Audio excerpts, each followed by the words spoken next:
Perkenalkan, nama saya Rahmat Triharyanto, NIM 225333592, kelas B. Di sini saya akan membahas tentang modul 3 dari mata kuliah Jaringan Komputer Dasar. Oke, di modul ini kita akan belajar tentang protokol dan model. Tujuan modul menjelaskan bagaimana protokol jaringan memungkinkan perangkat untuk mengakses sumber daya jaringan lokal dan jarak jauh.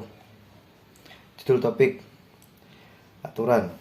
Tujuan yaitu jelaskan jenis aturan yang diperlukan untuk berkomunikasi dengan sukses. Protokol, jelaskan mengapa protokol diperlukan dalam komunikasi jaringan. Sheet protokol, jelaskan tujuan mematuhi rangkaian protokol. Organisasi standar, jelaskan peran organisasi standar dalam menetapkan protokol untuk interoperabilitas jaringan. Mode referensi, menjelaskan bagaimana mode TCP atau IP dan mode OSI digunakan untuk memfasilitasi standarisasi dalam proses komunikasi. Enkapsulasi data, menjelaskan bagaimana enkapsulasi data memungkinkan data diangkut melintasi jaringan. Akses data, menjelaskan bagaimana host lokal mengakses sumber daya lokal pada jaringan. Dasar-dasar komunikasi. Jaringan bervariasi dalam ukuran, bentuk, dan fungsi. Jaringan dapat serumit perangkat yang terhubung melalui internet, atau sesederhana dua komputer yang terhubung langsung satu sama lain dengan satu kabel, dan apapun diantaranya. Namun, sekadar memiliki koneksi fisik berkabel atau nirkabel antara perangkat akhir tidak cukup untuk memungkinkan komunikasi. Agar komunikasi terjadi, perangkat harus tahu bagaimana berkomunikasi. Orang bertukar ide menggunakan berbagai metode komunikasi. Namun semua metode komunikasi memiliki 3 elemen yang sama. Sumber pesan, pengirim. Sumber pesan adalah orang atau perangkat elektronik yang perlu mengirim pesan ke individu atau perangkat lain. Tujuan pesan, yaitu penerima. Tujuan menerima pesan dari dan menafsirkannya, saluran. Terdiri dari media yang menyediakan jalur bagi pesan untuk berpindah dari sumber ke tujuan. Berikutnya ada persyaratan protokol jaringan. Protokol yang digunakan dalam komunikasi jaringan memiliki banyak kesamaan sifat dasar ini. Selain mengidentifikasi sumber dan tujuan, protokol komputer dan jaringan menentukan rincian tentang bagaimana peran dikirimkan melalui jaringan. Protokol komputer umum mencakup persyaratan berikut: pengkodean pesan, pemformatan dan enkapsulasi pesan, ukuran pesan, waktu pengiriman pesan, dan juga opsi pengirim pesan. Jenis protokol. Protokol komunikasi jaringan. Keterangan yaitu protokol memungkinkan dua perangkat atau lebih untuk berkomunikasi melalui satu atau lebih jaringan. Keluarga teknologi Ethernet melibatkan berbagai protokol seperti IP, Transmission Control Protocol atau TCP, Hypertext Transfer Protocol, HTTP, dan masih banyak lagi. Protokol keamanan jaringan. Protokol memungkinkan data untuk menyediakan autentikasi, identitas data, dan ekskripsi data. Contoh protokol yang aman meliputi SSL atau SSH, Secure Circuit Layer (SSL), dan Transport Layer Security (TSL). Protokol perutuan. Protokol memungkinkan router untuk bertukar informasi rute, membandingkan informasi jalur, dan kemudian memilih jalur terbaik ke jaringan tujuan. Contoh protokol routing meliputi Open Short Path First (OSPF) dan Border Gateway Protocol (BGP). Protokol penemuan layanan. Protokol digunakan untuk mendeteksi perangkat atau layanan secara otomatis.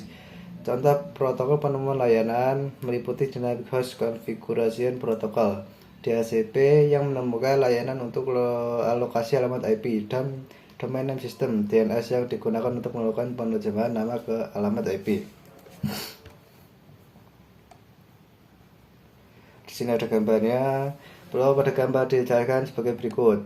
Hypertext Protocol (HTTP). Protokol ini mengatur cara server web dan klien web berinteraksi. HTTP mendefinisikan konten dan format permintaan dan respon yang dipertukaran antara klien dan server. Baik klien maupun perangkat lunak, server web menerapkan HTTP sebagai bagian dari aplikasi. HTTP bergantung pada protokol lain untuk mengatur cara pesan dikirim antara klien dan server.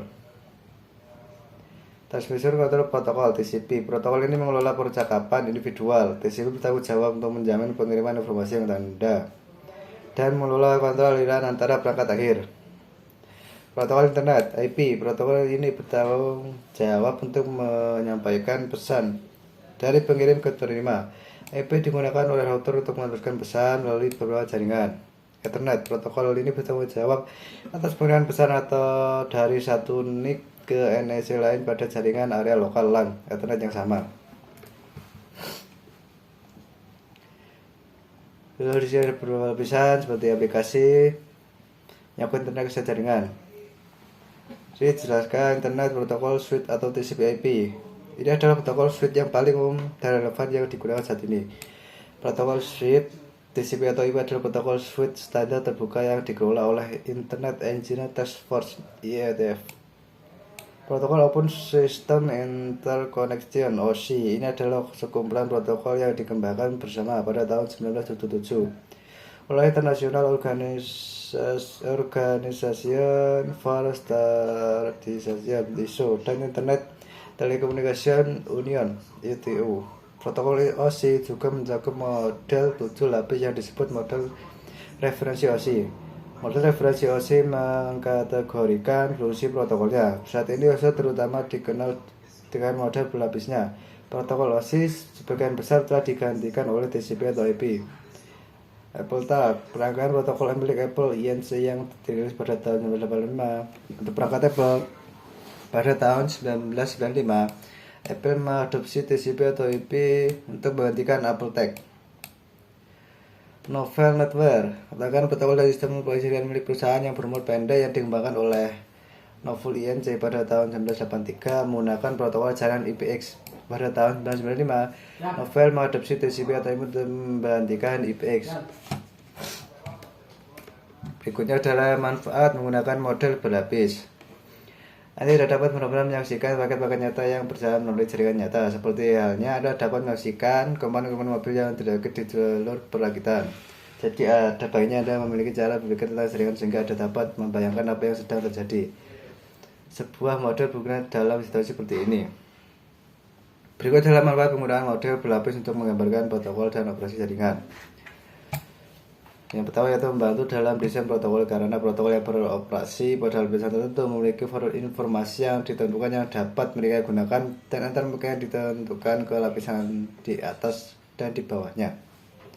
Mendorong persaingan karena produk dari vendor yang berbeda dapat bekerja sama, mencegah perubahan teknologi atau kemampuan pada satu lapisan agar tidak mempengaruhi lapisan lain di atas dan di bawahnya. Menyediakan bahasa umum dan menggambarkan fungsi dan kemampuan jaringan.